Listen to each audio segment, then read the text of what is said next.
Well, hi everyone. Welcome to the New England Racing Show, Manchester, New Hampshire, Channel 23. Also on YouTube, and like us on Facebook. You'll get the show automatically. Well, after a little winter vacation, we're back for the rest of the year. We were at the Racers Expo down in Marlborough, Mass. this past weekend. Bobby Seymour's show. 4 racers, by racers, and a lot of good stuff there. Some tracks had displays, Star, Lee. Some of the tours had this table with displays like NEMA, Granite State Pro Stock, Wicked Cool Midgets, and I'm not sure who else, but and then a lot of vendors were there. So it was quite a Friday night and Saturday. It was quite a little show, and we were there. They had interviews just like we did last year. They interviewed quite a few people, and we taped all those interviews. And we're going to start bringing those to you today. But first, I read Area Auto here every week, a great racing publication.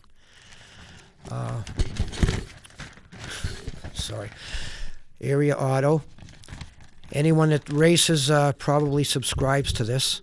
And the first page I always go to is Ernie Saxton, My 2 cents worth.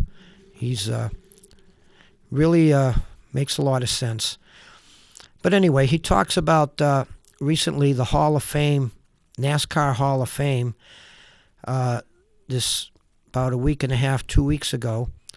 They inducted a few people, and one of them was a great racer back in the 60s and I believe early 70s, Wendell Scott.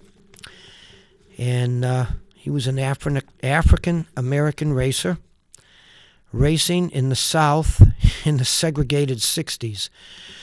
And you say, well, how could that happen? But I guess the fellow racers accepted him, no problem.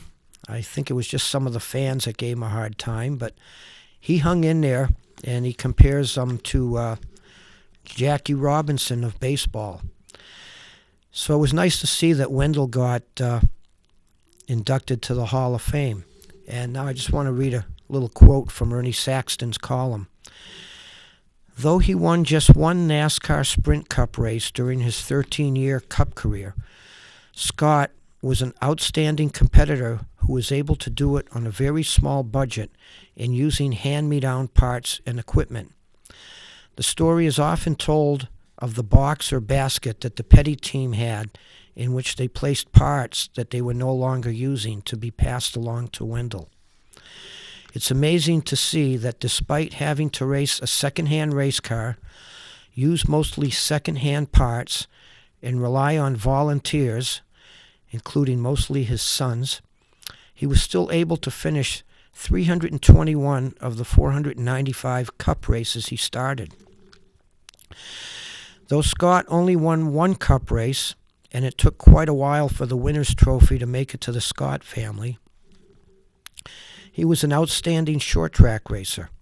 He was also a top 10 finisher in events at Atlanta, Charlotte, Daytona, Dover, and Darlington. I've always compared Wendell's career to that of baseball's Jackie Robinson. Most of us have no idea of the hardships that he and his family faced as they, as African Americans, traveled to race events in the still segregated society. Quote, we weren't allowed to use the words can't and never. He didn't believe in these words, commented Franklin Scott, one of Wendell's 7 children, who also served as a member of the pit crew. You can read about Wendell's career in a great book titled, quote, Hard Driving, The Wendell Scott Story, available at www.steerforth.com, STEERFORTH.com. Author Brian Donovan tells how Scott's career was every bit as groundbreaking as Jackie Robinson's feat of breaking baseball's color barrier, perhaps even more. So they had 5 inductees into the NASCAR Hall of Fame a couple of weeks ago. Bill Elliott, Joe Weatherly, one of the old-timers, Wendell Scott, Freddie Lorenzen, another old-timer, and Rex White. So he says, however, I'm disappointed to see that some of the behind-the-scenes people in the sport, those who made it possible for drivers to have an opportunity to race, were forgotten. Then Ernie has a lot of good quotes in his column every week. Here's one I'll read. If your habits don't line up with your dream, then you need to either change your habits or change your dream. This quote is by John Maxwell. I really like that one. If I saved all of them, I could wallpaper my house with them. But anyway, getting back to the Racers Expo, today we have 3 interviews. The first one is with Lou Boyd, who runs Coastal 181, a online bookstore where you can buy all kinds of racing books. And we bought one that Lou talked about the history of New England auto racing, and it's just an amazing book, and it took him quite a while to do that. The second one is Shawn Stewart with RacingJunkcom, where you can put a lot of your cars and parts on for sale or buy stuff. And the third one is with Randy Lajoie, who was a Busch North driver, very famous back in the day, 70s, 80s. And he actually made it down south, and he won the title. He was the only New Englander to win a championship up here and another one down there, or I think 2 down there in the Busch South Series. So we're going to show those 3 interviews today, and we'll start off with Lou Boyd. So let's go to the tape. 2015 version. We're here with Lou Boyd of Coastal 181 Publishing. No doubt, if you're a race fan, you've got one of the great books, DVDs, magazines from Coastal 181 at home, and we're going to talk about a few that if you don't have, you should have. Welcome, Lou. Thank you, Pete.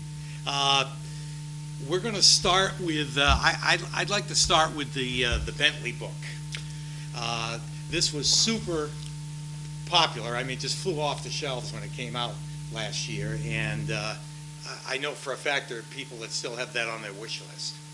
Well, it's really not surprising, and from our point of view in the publishing world, the perfect combination would be a subject like the maniac Bentley Warren and somebody who has that incredible way with words that Bones Boussier has.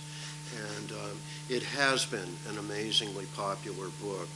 There are so many dimensions of Bentley Warren, certainly the most significant of which that he's been a racer for over 50 years, which is incredible, and now has this amazing bar room up in Maine, Bentley Saloon, that typically brings in over 1,000 bikers on a Saturday.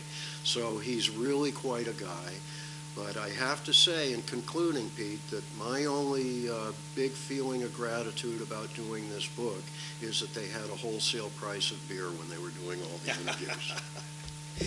Well, and this is a guy, talk about history. I mean, it started in what would have been called the Bombers, right, back in the 60s, those full-bodied cars which were more often upside down than on all 4 wheels. That's how he started, slamming and banging around that way, and look to where it got him to Indianapolis. That's absolutely true, and Pete, you sure remember these days because you and I were part of it in Westboro Speedway down in the 60s. Actually, Bentley started a little bit before that at West Peabody in Massachusetts and did just what you said. The first night he banged around with an old Ford and ended up crashing and smashing his face into the steering wheel and trying to sneak home rather bloodied through a cocktail party that his parents were having. Wow. Wow. And that's how it all began. That's how it all began, and ended up at Indianapolis. And he only quit driving a couple of years ago at the ripe old age of, well, pushing 70. Well, he was actually 73. Okay. When that happened, and that, I believe, was at the Bentley Night at Oxford Plains, up Right. in Maine. Right. Yeah, right about the time that the book came out, and he ran a strong 7th in the race and looked just great. Jumped out of the car afterwards like nothing happened. Wow, amazing. It's called Wicked Fast. It's the story of Bentley Warren. It's a great read. Even if you're not familiar with the man, you'll read about it and learn about his career all the way through Super Modifieds, all the way to Indianapolis, and excellent at Coastal 181. The next one is The People's Champ, A Racing Life. Tell us about that. Well, the People's Champ is a name given to just a wonderful guy out in Indiana named Dave Darland. And Dave Darland has been all of his career a full-time open-wheel driver doing midget, sprint cars, and the so-called USAC Silver Crown cars. He's very kind of down-to-earth guy, communicating with everybody. No special pride on his shoulder at all. Just the normal guy next door, which has given him this name, the People's Champ. And we did this book about him last year and got it done in July. And we're up in Newburyport, Massachusetts, and Dave, as I said, is out in Indiana. And he said, Indiana Speed Weeks is coming up just next week, so why don't we launch the book at my home track, which is Kokomo, Indiana. So I went out to Kokomo with the car laden with books all the way out there, and we get there, and Dave signs books all afternoon to all these rabid fans, and then he says to the crowd, just a minute, I got to go do something. And he goes out and sets an all-time track record. Wow. And then he comes back in and he signs more books all night and says, just a minute, I got to go do something. And he goes out and equals Tom Bigelow's record for all-time USAC sprint car wins. And he came back into the booth and I said, David, that is the way to launch a book. Yeah, I guess so. I guess so. You'll have to have an addendum to the book, I guess, with stories like that. Sure So will. it's The People's Champ, A Racing Life, the story of Dave Darland, also from Coastal 181. And a really anticipated book came out towards, in time for the holidays, 2014, the history of auto racing in New England. And if you're from New England, another must-read. Well, I don't know what to say about this book, except that it is entirely responsible for my hair color. This is a book that Coastal 181 published just before Christmas in support of the Motorsports Museum that Dick Berggren and his large board of directors is building at New Hampshire International Speedway. And Bruton Smith, who now owns the track, has given Dick Berggren a 99-year lease for $1 a year on a plot of land right next to the Shell station that is beside the track. And a 20,000 square foot museum will be built that is going to include everything: road racing, hill climbs, drags, sports cars, open wheel, stock cars, everything. And it's really, really coming along well. Going to be a fabulous project, really monumentalizing New England racing. We did this book and are selling it with the proceeds going to the museum, and it's been wonderful. About 10 different people contributed with chapters to it, and there's so much in this book that it actually took 35 hours just to do the index. And we're really quite proud of it, and I think if there's any aspect of racing in New England that you're interested in, this is a good book for you or your granddad. And I'm sure you can find the history of your local track right in that book. It's full of great pictures. You guys did a great job amassing the photos for that. And again, this is something that you want to have on your bookshelf. And the thing is, you'll read through it and then pick it up again and read through it again and leaf through it and look at the pictures. You really got to have it, the history of auto racing in New England. And if you want it, along with the hundreds of other publications that Coastal 181 has, we can find you on the web, right? Absolutely. The company is Coastal, COASTAL, 181.com. And just think Seacoast and New Report, and then think 181, which was the number of my race car, and you can remember that because it's the same number upside down. That's right. And there's a story behind that, too, which we'll get into at another time, because there's another whole career of Lou Boyd's that involves driving a race car, but we'll save that for another interview. Right now, we're talking to him as the owner of Coastal 181 and all the great racing publications that he has, the books, DVDs, things like that. So you can see him at some of these trade shows, and of course, as he said, right online at coastal181.com or at some of the tracks during the summer. Lou, thank you very much. Thanks so much. It's 2015, Marlborough, Massachusetts, where there's a whole lot of snow out there. Talking to a guy that comes from a place where there isn't any snow, I guess, Charlotte, North Carolina. Shawn Stewart from RacingJunkcom. You don't have any snow in Charlotte, do you?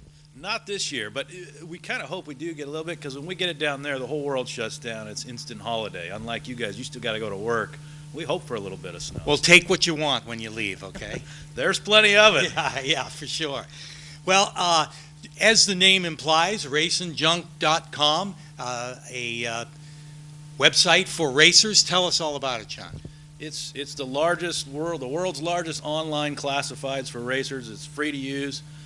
Been around. We're into our 16th year of business, and it goes around the world. It's primarily used here in the United States, but Australia, Asia, all over the place. So everything you could imagine: parts, pieces, trailers, race cars.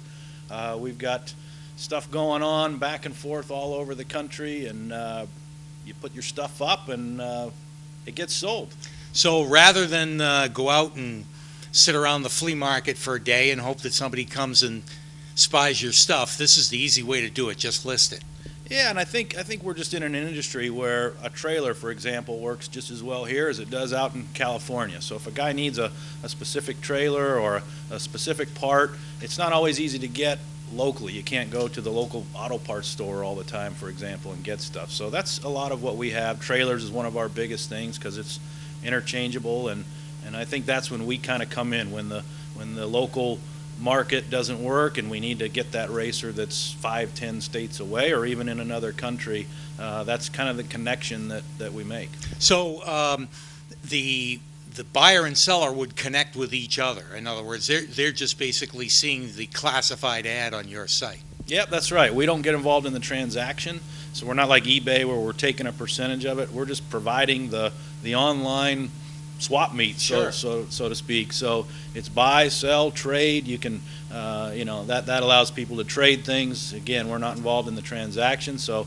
maybe a guy's got a trailer and he wants to go road racing, and another guy wants to go sprint car racing. We've had teams literally trade out entire race teams and change their whole type of racing and that kind of thing. So is it just parts, or would you find memorabilia or race tickets or something like that? You find just about anything having to do with racing, all the way from memorabilia to RC cars to golf carts to every part and piece you can imagine to trailers and anything having to do with racing. We've even had 2 marriages that connected on Racing Junk. Well, I was going to ask, trophy girls, you got maybe a section for that, but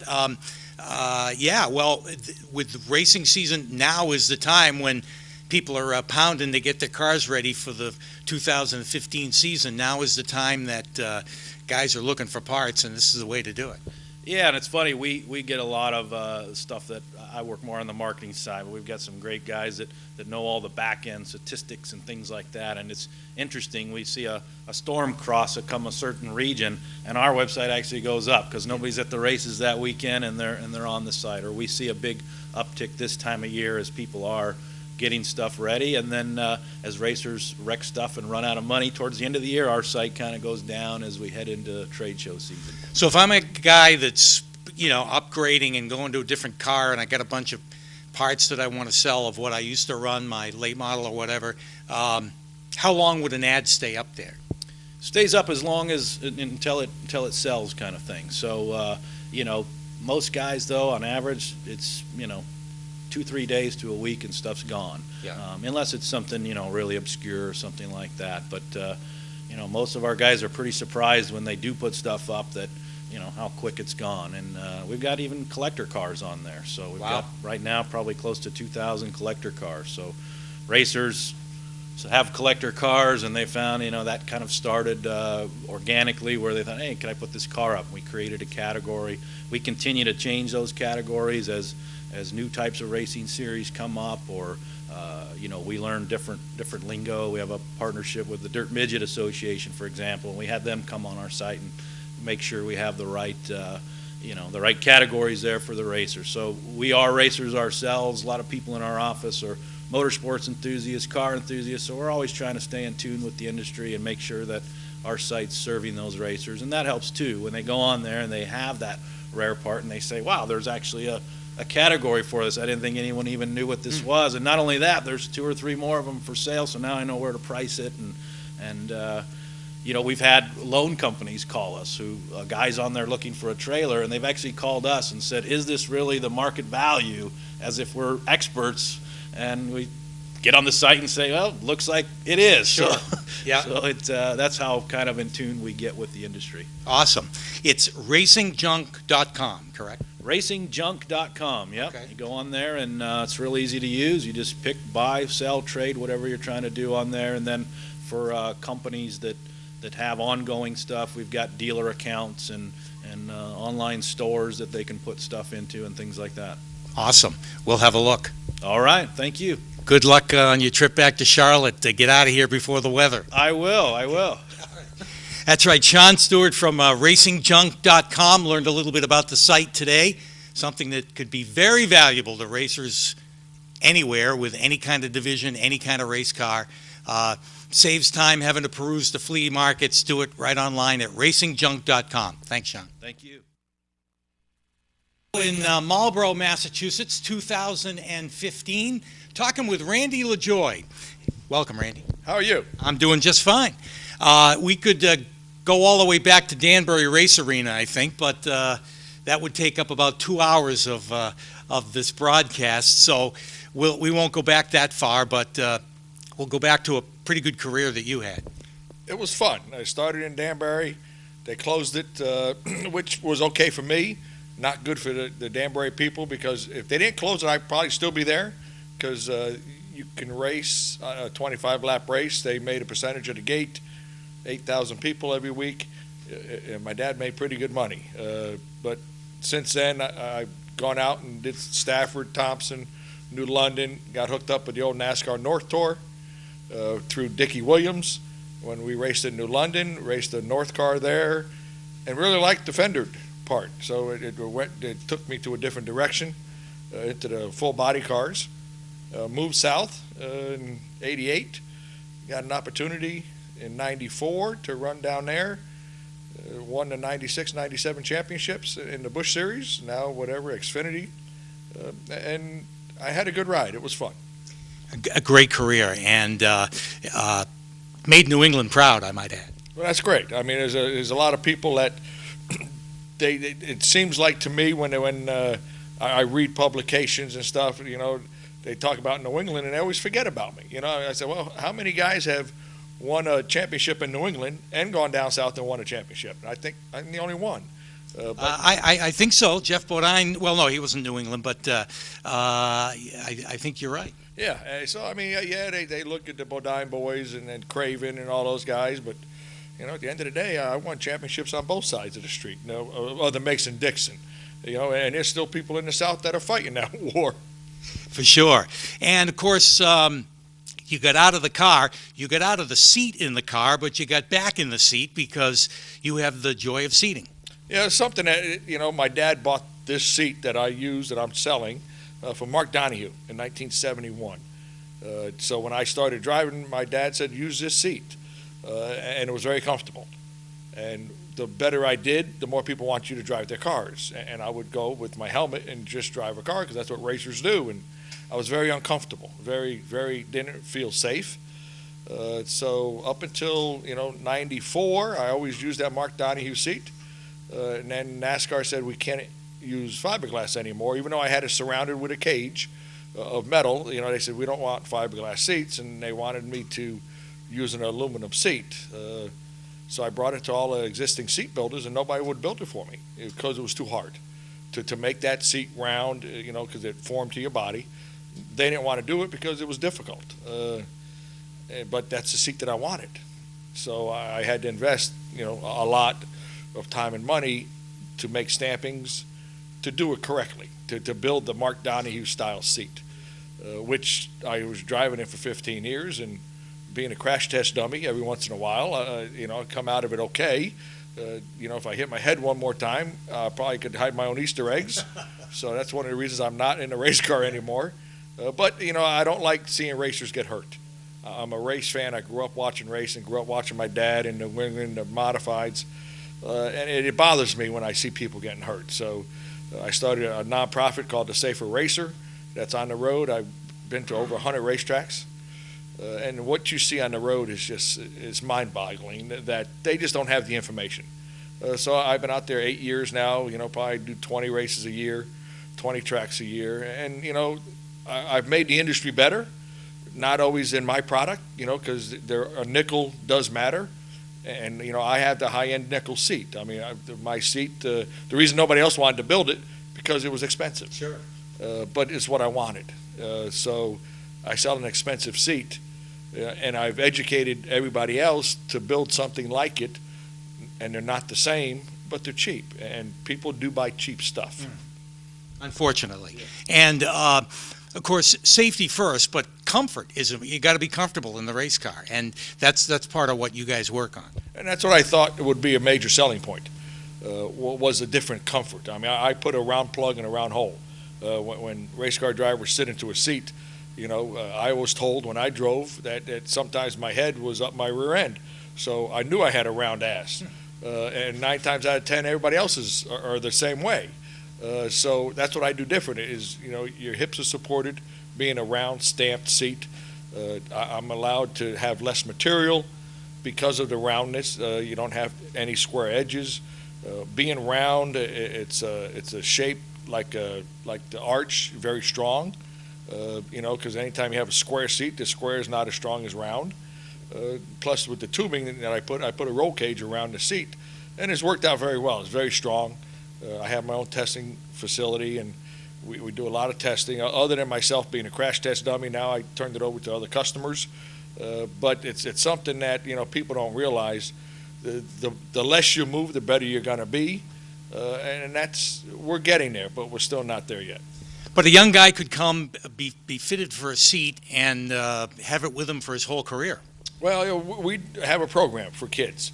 And one of the things, one of my competitors asked me if I do anything with kids, and my son was probably 12 at the time, and I had to build him a couple of different seats throughout the year because they grew so much. Well, not only did I have to build them seats, you have to buy pants and clothes and fire suits, and as kids do. And a competitor says, you need to get in the kids market because they need to buy a seat every 6 months. And I said, well, you must not have kids. He said, no, I don't. I said, well, that's not fair. So I have a program. I have a program that, I take a hit for a couple, 3 seats, but the kid's safe. And it has worked out well, for kids from 10 years old to 16, I've had customers, and I've had customers jump ship, after an investment in the kids, because at the end of the day, it costs me money after 2 or 3 seats because I don't want to hurt the parents, and I also don't want to hurt the kids. But then after they get a little older and they're like, oh, well, somebody offered me this, and, racers do take free stuff. And there are people in this industry that give free stuff away, and it's hard to compete with free stuff. Sure. But they would jump ship just because they get free stuff. And they're, oh, man, but it's not as comfortable as yours. I was like, really? I said, but you're still using it, and your back is sore? And, oh, yeah, but I'll be okay. I said, okay. Well, they give me the seat and they give me a fire suit. Really? But so this is a tough business, and racers are very shoestring orientated, and if somebody's going to give them something, they're probably going to use it, even if it's an inferior equipment. Yeah. Unfortunately, again, but well, maybe next year our interview chairs could actually be some Joy seats, right? Well, no, or recliners. That's good. We got some seats out there. We could bring them in, but this is doing pretty good right now. Yeah, it's pretty comfortable. Well, I want to thank you for stopping by. I know you're busy at the booth out there at Racers Expo, but thank you for sharing your philosophy on that business and your love for racing, and we appreciate you coming by. Hey, thanks. Bobby Seymour does a great job up here in New England for this show, for the racers up here. And we need more Bobby Seymours in this business. For sure. And Randy Lajoie. Oh, well, sometimes. From Racers Expo 2015 in Marlboro, Mass, been talking with Randy Lajoie, the joy of seating and all other causes that he's working for. Randy, thank you very much. Thank you very much. Okay, well, we'll have more interviews next week from the Racers Expo. And thanks for joining us. We'll see you then.